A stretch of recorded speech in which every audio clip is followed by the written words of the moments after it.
All right. Well, let's start with basically what you're seeing on my screen. At this point, you're looking at a particular project that I have on my screen. Pardon me just a second. Oh, sorry. Sorry. We had the big freeze here last year, and so my home office is under reconstruction. We had a water leak, so sorry, I'm having to kind of work in the same room with my wife here. So pardon the interruption. Here we go.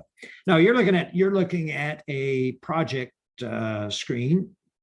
Schedule Validator is just a web tool, right? If you go to schedulevalidator.com, you basically just create an account, right? That's basically all you have to do. No software to install or anything like that. I started using the tool probably 5-6 years ago, just to, as a quality control for schedules. So what happens if you when you create an account online, the first thing that happens, you'll get a little screen that pops up, to create your first project, right? So you enter in just basic project data, and this screen right here, something like this will pop up.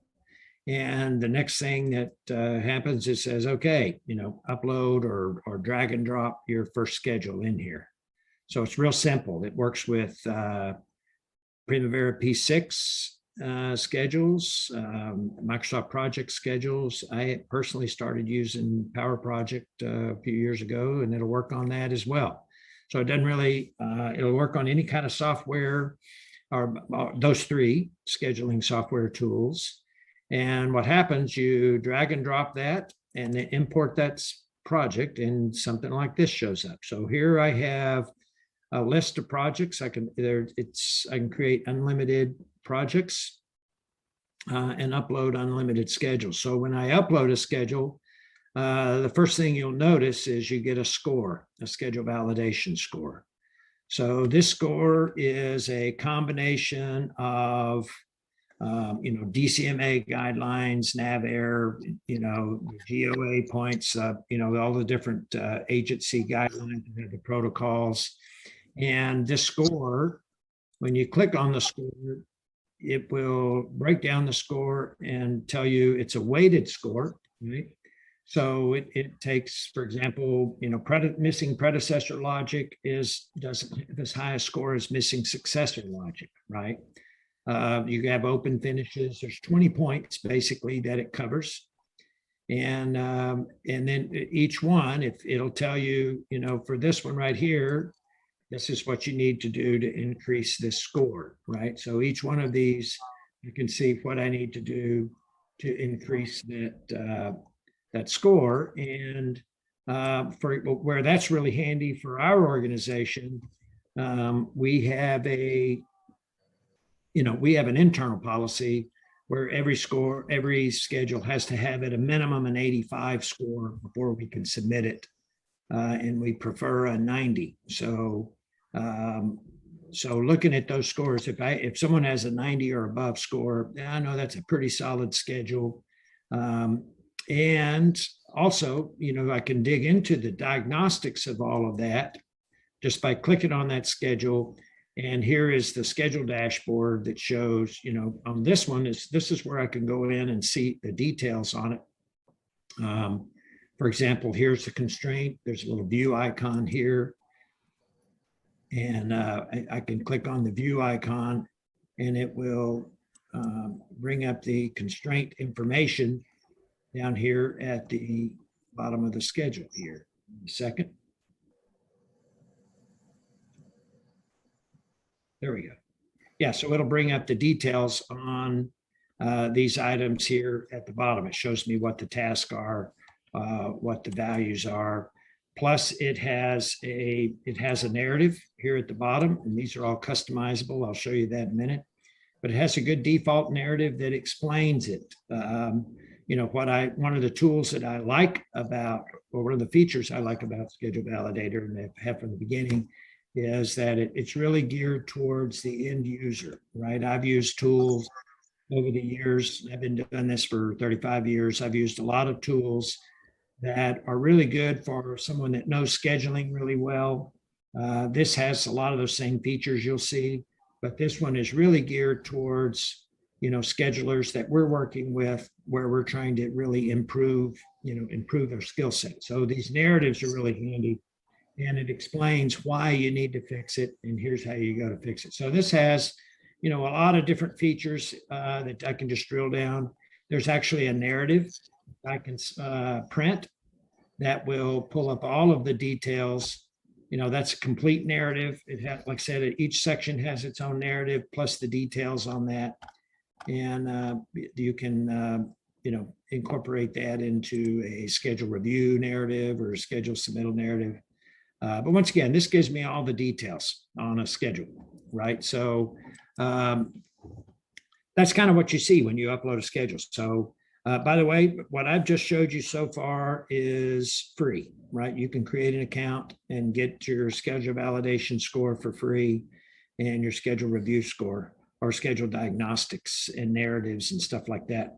It's free. So I have no problem if I'm reviewing schedules, going to a contractor and say, hey, if you don't have a 90 or an 85 or a 90, I'm more than likely not going to approve a schedule, right? So it's something that they can create an account for free, and I'm not forcing them to buy anything or whatever. They can upload their schedules and get their score and improve it and become, it's good for those schedulers. So that's what you see when you upload a schedule. Notice you have some not applicable references here, because these are all comparison: finish date slip, critical path slip. So I'm going to go to another project here. I'll select another project. This is actually a claim I'm working on. But this project here, I have several updates installed, and they're all in order of the data date as I've installed it. And you can see now here is the score, the schedule validation score for each schedule. And notice here now I can see what happened on my finish date. My finish date from this schedule to that one slipped. Over the next month, it slipped another 30 days, it slipped another 7 days. And then here they did a major resequence and brought the finish date in 60 days. And then I can just see what's going on with each one of these schedules on a, from a finish date standpoint. This next scoring is also a comparison. This is a Windows analysis for, let me see if I can do, I'll show you what this score is doing. This is probably one of the ones that I use most often. Let me see if I can get my, let me show you what this is doing. This is a Windows analysis that I can, this will take, here's one scheduled data date, here's another scheduled data date, right? So here's the first schedule, here's the second schedule. It takes the critical path from that first schedule and says, okay, in that window, this is what your critical path looked like. And here's where, based on your critical path, that's where you should have been at the end of that window, right? Between those two updates. Then it looks at the end of the window in that second schedule, and it says, aha, this update, in this update or this window, your critical path has slipped 13 days, for example, right? So I can tell here, for example, let me clear that out. I can tell, like here in this window right here, from February to March, this window right here, the critical path slipped 13 days, right? But the end date actually gained 5 days. So that's telling me something happened. They were either, cutting durations, or they were changing or resequencing stuff, right? So I can pull up that report, and here it's showing me, I click on that report and it shows me, there it is, the end date gained 5, the critical path lost 13. And then it goes down to, here is the critical path at the beginning of the window. Here's the critical path at the end of the window. So I can look at it and see what happened. So I can see this issue, actually this was looks like a change that was going on, some new drawings that were issued that finished 3 days later. They lost additional 4 days on that activity. It started 3 days late, finished 7 days late. Here's another activity that, lost 6 days, started 7 days late, finished 13. So that's how they got to that 13 at the end of that window. And it shows up here, this is the activity that was supposed to be in progress at the end of the window. So here it is. So I can look down here and I can see, aha, here it is right here. This activity right there is where they did a major resequence. They tweaked a couple of durations here, or a couple of minor logic changes or whatever. And here is the deal. So I could actually, I have projects that I get. I spend most of my time, I didn't introduce myself, by the way. I've been doing this 35 years. I spend most of my time in dispute resolution, delay analysis, I do a lot of expert witness stuff. So most of my projects over here are actual claims that I'm working on. So I upload the schedules and I can go through this using that critical path report that I just looked at. I can do a real quick scan of a series of schedules and tell what delays I need to look at, kind of what was going on with the schedule to cause those various delays, and what was going on with the end date. So that's, once again, that's that window analysis from month to month. Here's the third score that's a comparison score. And this score is basically an execution. This is the baseline execution index from DCMA, right? One of the challenges, by the way, in fact, I'm in the process of writing a paper on it. One of the challenges with the DCMA guidelines is they have a lot of different scoring tools that lumped into that one set of scoring criteria, right? So for example, they have logic issues. They have part of their scoring is based on logic issues, but then they have, like this one, the baseline execution index, which is, not on a single schedule. The only way you can get a baseline execution index is comparing two schedules, right? So in Schedule Validator, it uses those same guidelines, but it breaks it out into a separate score. So this is a little variance on it. The BEI with DCMA only looks at activities that finished in a window. So it'll say here are 10 activities you were going to finish, and you only finished 7 of them. So you got a 70%. Schedule Validator looks at starts and finishes, because theoretically you could have, an activity that didn't finish, but yet you were able to start successors, didn't impact the successors for whatever reason. So this looks at it and says, okay, in this window, you were going to start 3, you only started 2, right? And you were going to finish 5 and you only finished 4. So you combine that 80% and 67, you get a 75% index. Now, one of the nice things about that execution index, very few people actually monitor that. Few organizations monitor that. We are a scheduling firm, right? So we help contractors prepare schedules. Most of ours are rather difficult schedules. That's why they call us in most cases, or we do review schedules. So when we do that, most of our clients have really begun to transition to really look at this execution score. What that shows, a lot of people will update schedules, and all they do is plug in actual starts, actual finishes, and remaining durations or whatever in their update process. But what we do internally, and what we encourage our clients to do, not only put your actual information in there, but look ahead. Look ahead at the next window, at least in detail in the next month. If you're going to update again in a month, let's really look at what we have planned for the next month in the schedule, and let's really dial that in. Let's make sure that this can happen.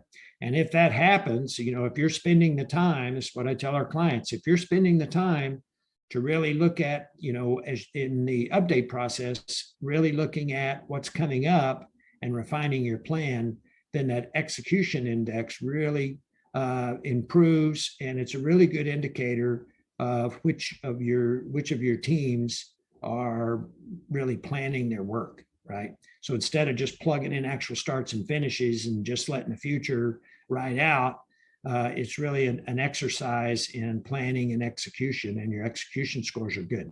So, in fact, we have clients that use that execution index across their project teams, and the teams that have the best execution index for a quarter will, they have an incentive program built around it, because those teams that plan well usually perform well. So that's really the value of that execution index. I've really come to appreciate that. In fact, Alex was the first one that brought that scoring to my attention, and that's become one of my favorite scores over the last couple of years. So that's your general project dashboard, with all of your schedules updated. Like I said, each one of these has a report, right? So if I click on this execution index, it shows you the activities that failed to start or failed to finish. Actually, they're doing they're adding to that to show the activities that actually did start and did finish. I just was in a meeting yesterday, so probably in the next few days you'll be able to see not only the ones that didn't start, but the ones that actually did. So that's going to be that's a good, that once again, that's a good report for the update process, whether you're reviewing or submitting. But anyway, that's your dashboard. Now I can do those same reports. For example, if I want to look at overall index execution, I can select any two schedules, right? So like making this one my baseline, as you might call it, and this current schedule, and I can run, any of those same comparison. There's that critical path. That's the same one that we looked at here. Here's the start and finish comparisons. That's the same as this report. Here's that execution, right, for that time period. So overall, this project had an 83. If you look at that. So all of these can be, you can select which schedules you want to look at for those reports. So these are quick reports, just looking at that particular window. This activities added column, this shows just in this column, it shows activities that were added, right? But if I click on that, that gives me a full changes report. It'll take just a second here, but that'll list all of the changes, all added activities, deleted activities. Here's duration changes. This is your typical, claim digger or any of your changes reports. So once again, I can do that same report right here, compare schedules, and I can select any of them. This is comparing to the previous schedule. Now, let me just show you a couple of other basic reports here on a project. Some of the things that I like, I can select a schedule, and I can just look at calendars, So I must have, I got two selected. I can only select one for these. Up here at the top, these are single schedule reports. These are comparison, which is two schedules, and then the trends does all of them. So I can only select one. I clicked here, and this is the number one support issue that we get is is calendar issues. Almost, probably 90%. Here's a good example of this project. They have one project one calendar with activities assigned that goes from 8 to 5 with a lunch break. Here's a calendar that goes 8 to 4 with no lunch break. And then down in here, they have different anomalies. They have working days that end at 11 o'clock at night, so that's kind of like a 24-hour calendar. They've got I can see all the different calendar anomalies, in a schedule, and see, sometimes they'll have some of the default P6 calendars, interestingly, have, a day here and there that's a, 11-day calendar or 11-hour a day calendar. So next thing you know, if you use that to put your calendar together, you've got activities finishing at 10 in the morning or whatever. Or if schedulers are switching calendars, or switching activities from calendars. You get all kinds of calendar issues. That's a good report to see all the scheduling anomalies. There's a milestone report. This is another one I like, that where I can select any of the milestones and I can see what the driving relationships are to that milestone. That's a nice report. And so I mentioned the comparisons. If I select two schedules, once again. Hey, John, can you go back to that milestone report? Sure. I'm trying to take some screenshots as we go, and that one is pretty cool, and I was too slow. All right. I'll make sure I'm real fast going forward. Yeah, so this is a milestone. So this is showing the driving relationships for that completion of phase 2B. Got it?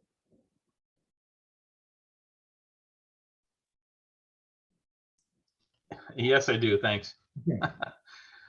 Yeah, so here, once again, that's, those milestones, like I said, this is, you can go in, you can create an account and play around with it. Here is, there's some trends reports in here. So there's critical path milestones. I'll show you one of those.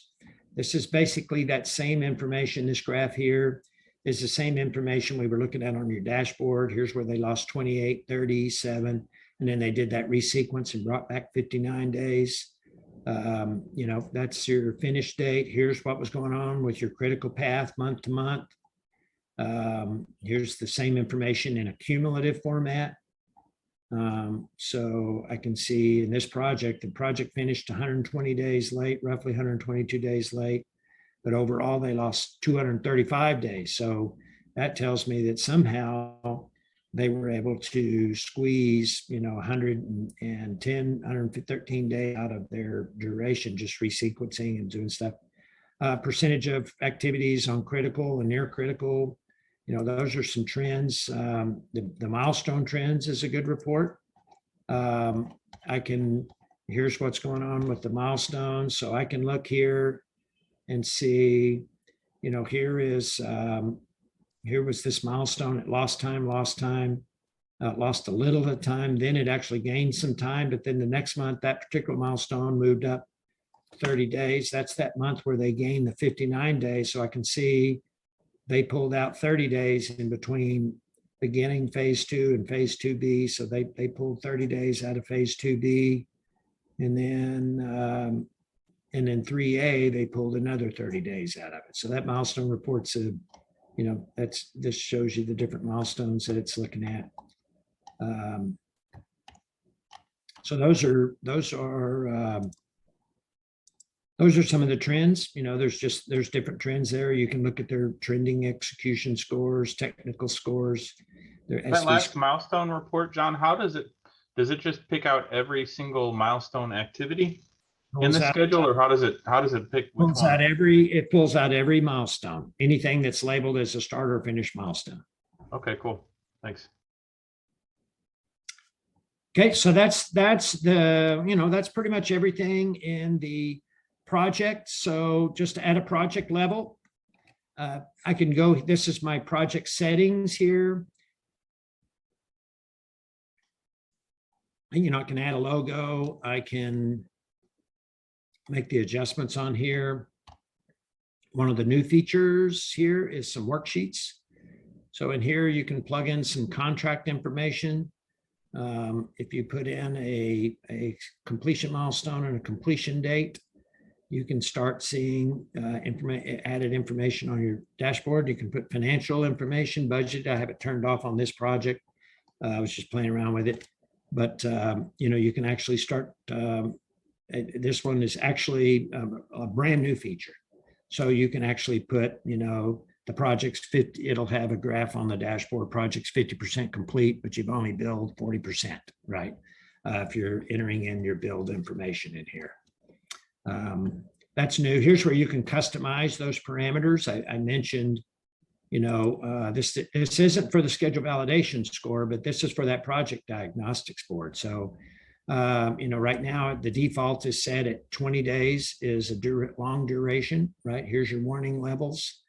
And then you know, if you have a contract that the contract says nothing over 10 days, you can come in here and customize that. You can customize the narrative. You know, we looked at that constraints narrative. Here it is. You know, the default comes out of the box saying, you know, in general, you know, unless it's a contract milestone, you need to replace it with logic. You can customize that here. So these are your project settings. So that's generally how it is. So once again, you can have as many projects as you want and as many schedules as you want for each project. And that's pretty much for a single user. That's kind of how it works. For a single user, it's 2 tiers. The first tier is a free tier. And basically you get as many projects, as many schedules, you get your diagnostics and your SV score for free. The second tier is what is the professional version, which looks exactly like this, except these reports, any of your comparison reports and some of your more sophisticated reporting, you get in the professional version and you don't get in the free version, right? So it's that's the 2 tiers. One is free. You get all of this. You just don't get the professional reports. And the second tier is you get the second report. So that's the single user. The other option, the additional option, is the enterprise version, which Alex and his team have. And basically all the enterprise version is, it allows me to have all of my users that have this information to be in a, you know, to be joined together in an enterprise. So what happens in that case, I can go in and set up all of my users within my enterprise.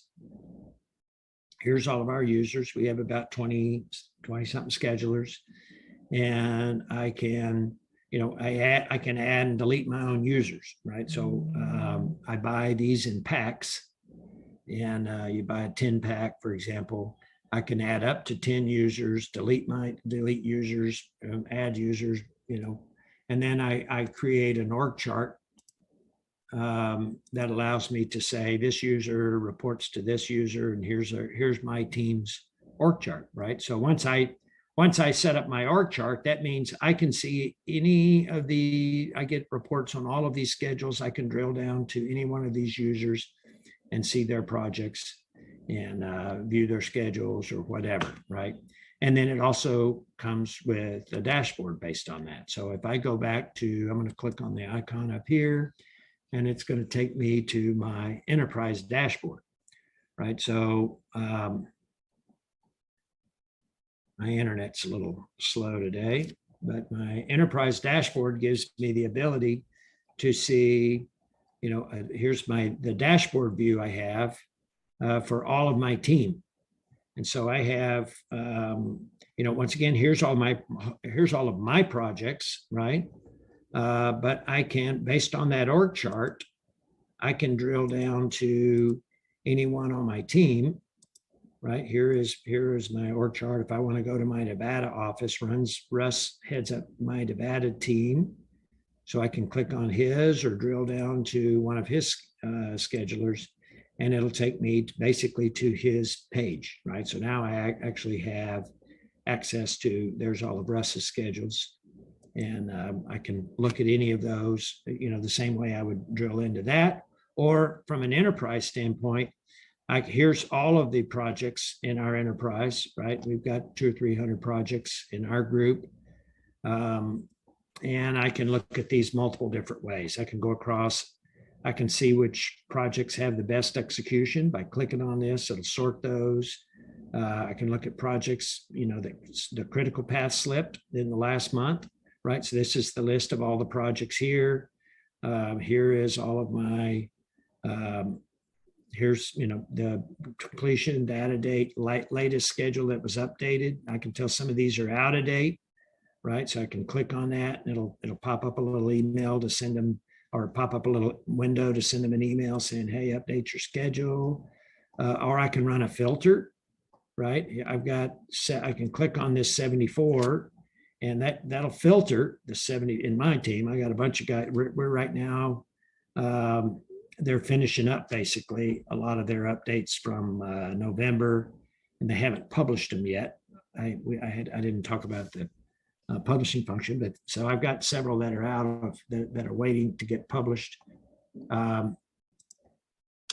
But here, you know, I can run a filter for all of my schedules that the critical path slipped, and then the finish date didn't slip. I can, you know, I can find those real quick and see, okay, here are schedules that are, you know, that need, I need to know what they did to keep the end date from moving if the critical path slipped. I can just see any of these different things. I can view all of these hierarchical, so I can look at my Vegas office and see what's going on with their schedules just by clicking on hierarchical. That'll resort all of these down here by, once again, by the org chart, basically, right?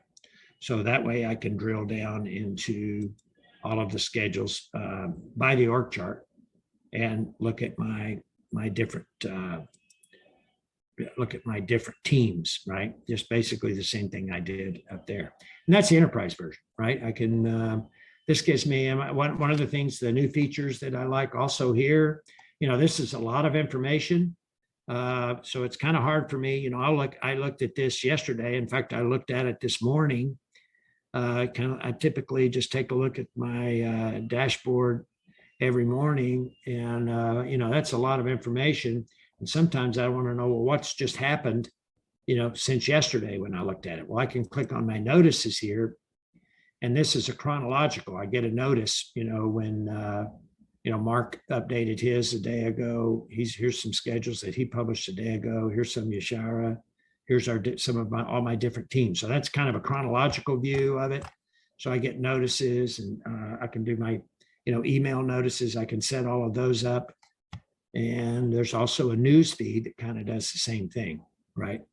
Here's just my news feed that is a chronological view of what's happened in my team, right? So I can add comments. I can comment back and forth on a schedule to say, hey, what happened? Why is this score? Like, here's a score that I need to ask Mark. I think this is one he's reviewing. But it's got an 80, you know, I could ask him, hey, what's going on with this 80 score? And he could respond. So that's just kind of a simple communication tool. But that's pretty much the tool overall. So why don't we, that's a lot of information. Let's kind of go back to the project level, and I'm going to select that project, go back in there, and we'll start there. Any questions on any of this information? Yes, I got a question. This is Marvin. Once you add a project, I can see you got an add button for the projects, but if I have multiple schedules on a project, how do I get multiple schedules in? Is this second add button that's over all the schedules? Yeah, so I see to add the project. right, add a project. If I want to add the schedules, right? So if I Okay. have, you know, if I've got a folder that has 6 XER files, right? I can just drag all 6 of those XER files here. Okay, It'll import all of them. okay, Or I can browse, right? I can browse and select them out of the, you know, out of a folder, right? right. And if I upload some into the wrong schedule, right, I can select and say, hey, I want to delete this one, or I want to move this one, right? So I can select, I want to move this over to that project or whatever, right? So I can move schedules around. You can see most of my schedules are, I have them set in my settings. I have them set as inactive. They're not live projects. So I don't want them showing up on our company dashboard. These are old ones that I'm doing, like, as I mentioned, I'm doing claims on most of these. So these are really not active projects anymore. How you know if they're active or not? Well, you can see I got a little green. I've got one that is active, this turn start, and it's green there, and it's the rest of these are all yellow, right? So in my All of mine are gray. Well, you have an option here in your settings to go active. Okay, all right, I see that. Yeah. Yeah. So you can do the settings and then if you have archived projects, right, I can click on this show and it'll show me all of my, pull up all my archive projects. If I need to bring one back, I can go in and change it back to active or whatever.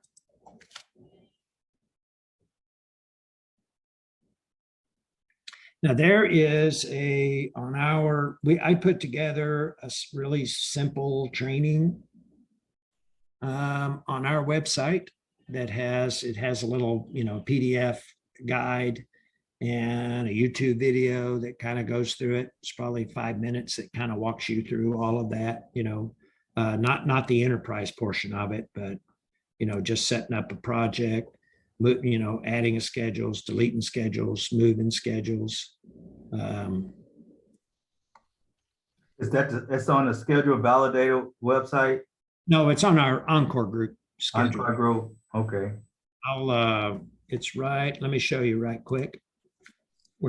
If you go to encgrp.com,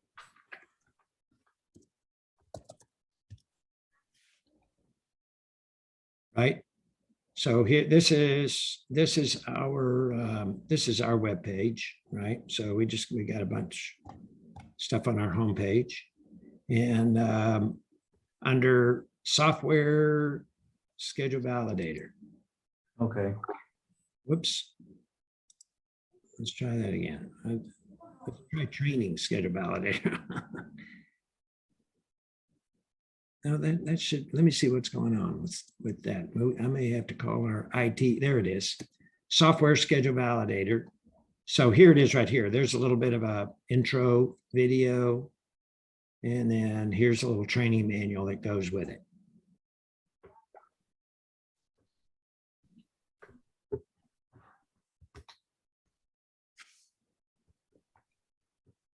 So for a little perspective as a user, I think, like I said, we've been using this for about 3 years. I probably haven't had sort of a demonstration like this in, I don't know, at least 2 years.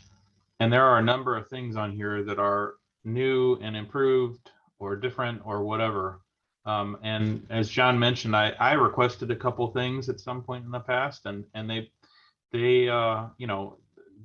put it into the hopper of feature requests basically.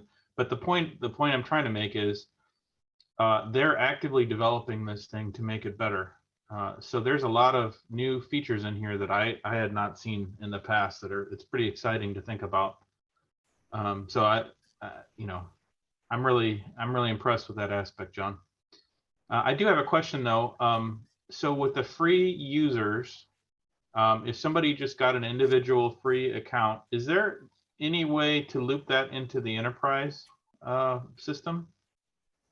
Or probably not, because that's the whole point of the enterprise, right? Well, even the single user, whether it's free or they upgrade to the pro reports, those are not part of the enterprise, unless you add them to the enterprise, right? Gotcha. So we have different clients that try to do things differently to limit, how many enterprise licenses they use. In fact, I did for a long time. I mean, I had, but we have clients that just have a group of guys that do all their quality control, right? So their project managers create so all the management are in their enterprise. So they just buy, for example, they'll have a 10-pack and just have their management structure in there. And then the project managers create a separate free account that's not in the enterprise. And the project managers or the managers, the executives tell the project managers, create your free account, upload your schedule, get it fixed, and get a 90 score before you send it to me. And then they'll send it to the manager, and that manager has the project created under his account and uploads it so it shows up on the dashboard, right? So they get around buying the enterprise for that, but my response is, my response is, but you're using your executives who are very expensive, and all you're really saving is, 20 or 40 bucks a month, right? By just, if you just pay the 20 or 40 bucks a month, right now it's 20 bucks a month until the end of the year. But 20 bucks a month, you're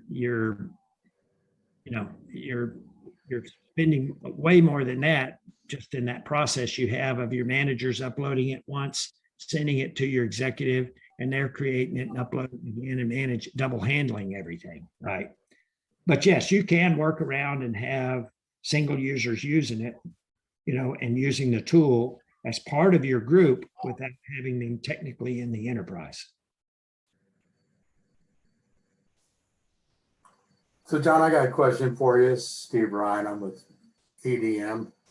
And I'm leading up their project controls people. So I've got schedulers and estimators. But when I'm looking at this, and for instance, when you ran a report on constraints, is there a way to filter out, because it brings up completed items? Right. So you can see right here, this button at the very top. Oh, yeah, there it is. Decide it completed. Right. So that happens a lot.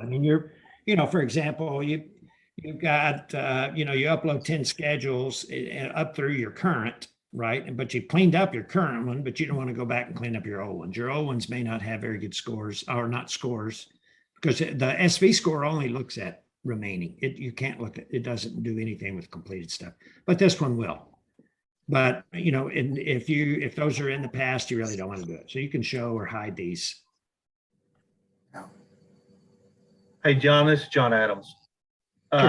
We use Microsoft Project, and Right. we have a template that we use, and all the schedules use it.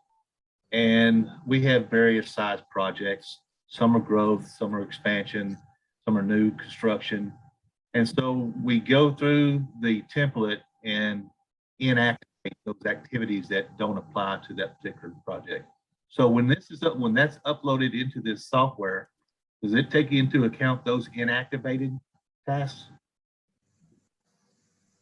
You're deleting the inactive ones before you upload it, or you? No, we're not. We don't delete them. We just inactivate them because we don't need them. And instead of breaking that, if we delete it in Microsoft Project, it breaks the logic. You have to go back in and reapply the logic. So a lot of times we just inactivate the task to maintain the logic. But when we upload that, does it look at the inactivated tasks? You know what? That's a good question. Upload. I don't know if you have, if you get a shot, upload it, and that's a great question. I don't know. Just be honest with you. Upload it. My assumption is that it shouldn't. Right. I don't think you'd want it to look at those, but that may be an enhancement that that needs to be made in the software. That I could address with the with Schedule Validator and their development team. See what that would probably be a simple adjustment to make. But I have never checked that, so I don't know. Just be honest with you. Okay, thank you. Yeah, John, you were also mentioning, whether it was $20 a user per month to the end of the year. And maybe this is Alex's question, I don't know, but as far as pricing goes for an enterprise, and say that we wanted a 10-pack, ballpark average cost. Well, it's like I mentioned, it's $400 a year, $400 a year per user, right? So a 10-pack is going to be $4,000 a year. Okay. Right. So that's a 10-pack. Right now, through the end of the year, it's 2,000 because it's $200. $200 per user, whether it's just the pro reports or the enterprise, and that's perpetually. So whatever is purchased between now and the year, they're running, this is kind of the last of the introductory pricing that they're running through the end of the year. So anything between now and then, it's $200 a year, but then it goes to $400 a year. Okay, and then the enterprise version of the Pro, right? Which is. Yeah, let me clarify that. You have two tiers, right? You have the free version and you have the pro version, right? So the pro version is it's going to be $400 a year after the first year. It's $200 a year right now for the pro version. The enterprise version is the same price, except you just have to buy it in 10. So you're basically, everybody's on pro and you have the enterprise dashboard, but it's the same price per user. It's just you have to buy it in packs of 10 because you actually take on it. You actually get the enterprise dashboard where you control the users, right? So instead of having to call and say, hey, I need to add another user or delete a user, you buy it in a pack of 10 and you add and delete your own users. Okay. Just as a user, I can tell you, administering licenses, pulling people in or taking them out or whatever, it works as you would want it to work. There's some systems where it takes a really long time to add people to the license, and that's not the case here. I've been really impressed with a number of features like that where things work the way you would think they should work, basically, with Schedule Validator. It's very intuitive and quick. So, Hey, John, on the parameters and the narratives, Yeah. are those the A standards? Or can you go in and adjust those? Yeah. So in the individual project, these parameters here Uh-huh. are all adjustable, right? So I can go in and it comes with the default, right, for all your projects, and these are, you can, like I can say for this project, it's going to be 10. 10 days is the highest duration that's allowed, right? Or I can set these are the threshold settings, right? What's going to be yellow, what's going to be red. Well, I guess what I'm getting at is if we have an enterprise system and the different users going in and changing the parameters, saying a high duration would be 50, when we, it's going to skew your, not correct? Well, yes, it will skew. Let me pull up let me clarify that. So those parameters only deal with this diagnostics, right? So where they can go in and change this stuff. So yes, I could go in and say, 20 constraints is okay. I could change that in that parameter window I was just looking at. Right? I could change that. Right. But what I can't change is this schedule validation score. That's true. Yeah.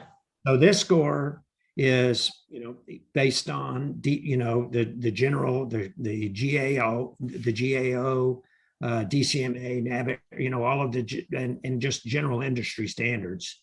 So this score can't change. So, I really don't worry about it. This really is for my users, right? Right. This is for them to go in and give them what they need to fix it. So I really don't, I might go in there and look, if I look at their score and I say, they got open finishes and I want to go find out what they are, I'll go to that other one.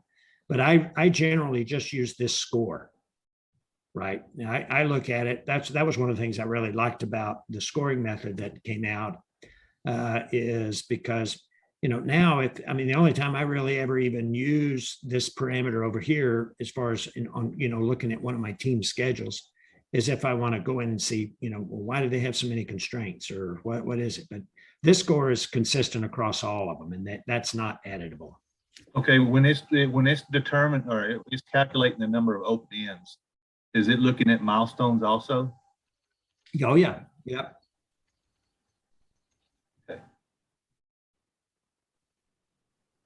We have, you know, our template set up for the FEL system, FEL 1, 2, 3, 4. And we have a lot of milestones, and some of them are just a finish milestone. Some of them are start milestone. They may not have a successor or a predecessor. Right. Well, I mean, in theory, right, though you have a finish milestone, and if I mean, I used to do it that way, right, personally, where I had my milestones in for erect structural steel. I did that on a stadium I was doing one time, and I just had my milestones. They wanted to know, hey, when are these steel girders going to be erected? And so I boom, I had milestones in there, and everybody was real happy about it. Until one day, another scheduler got looking at it and saying, hey, your steel girder erection shows it's got 150 days afloat. And I'm like, no, that's not right, right? So by not having the logic ties in there, your float those milestones show a float calculation that's probably not correct. Well, we may have that end task tied to another task. It also has a milestone saying this when you're going to be finished, but the activity itself has to tie into the rest of the logic. But we just may have a milestone sticking out there saying, all right, we're through with our structure build, or we're through with our foundations at this point.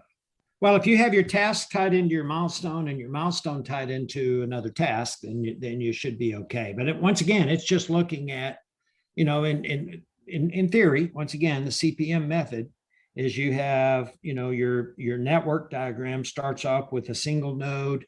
It expands out through the various paths, but then they all tie back into a single node at the end, right? And so that's the general guideline that's followed in all of the scoring systems that are out there. Okay, thank you. You bet.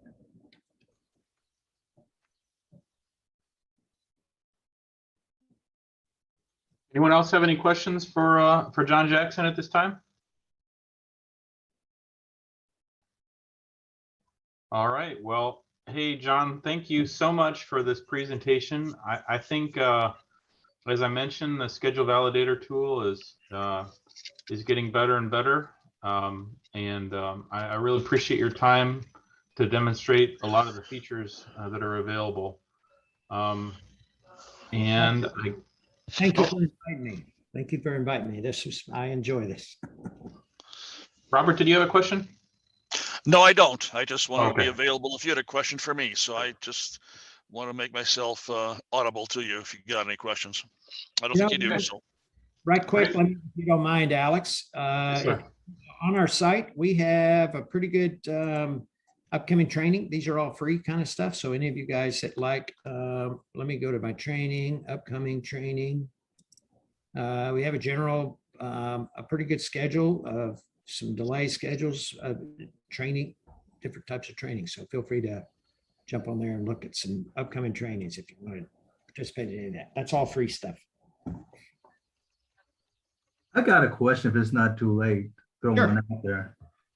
The schedule validator has a feature that shows any logic changes that if you're doing a schedule comparison, doing the windows from 1 month to the next month, that it show all the logic changes that occurred?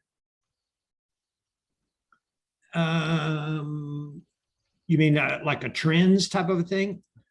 No, from 1 month to, if I'm doing a window analysis, Right.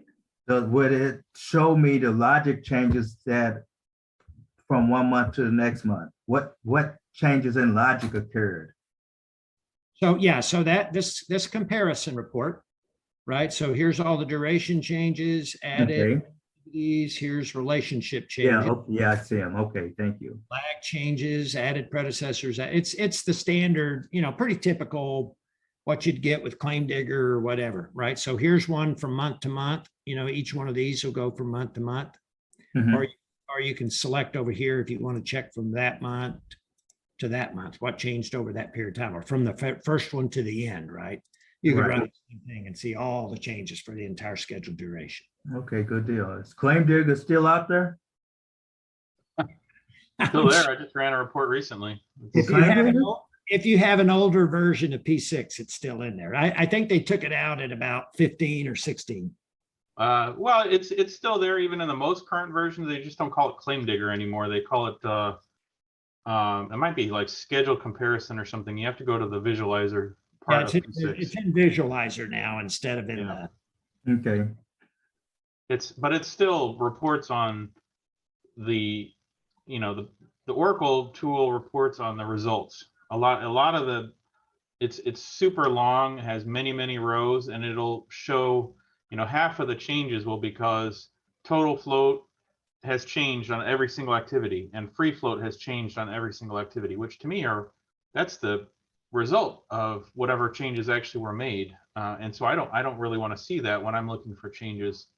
I want to see what actually was modified in this, you know, what changes did someone actually make? And so that's why it's frustrating, the Oracle report is. And the solution that Schedule Validator provides is what actually was changed.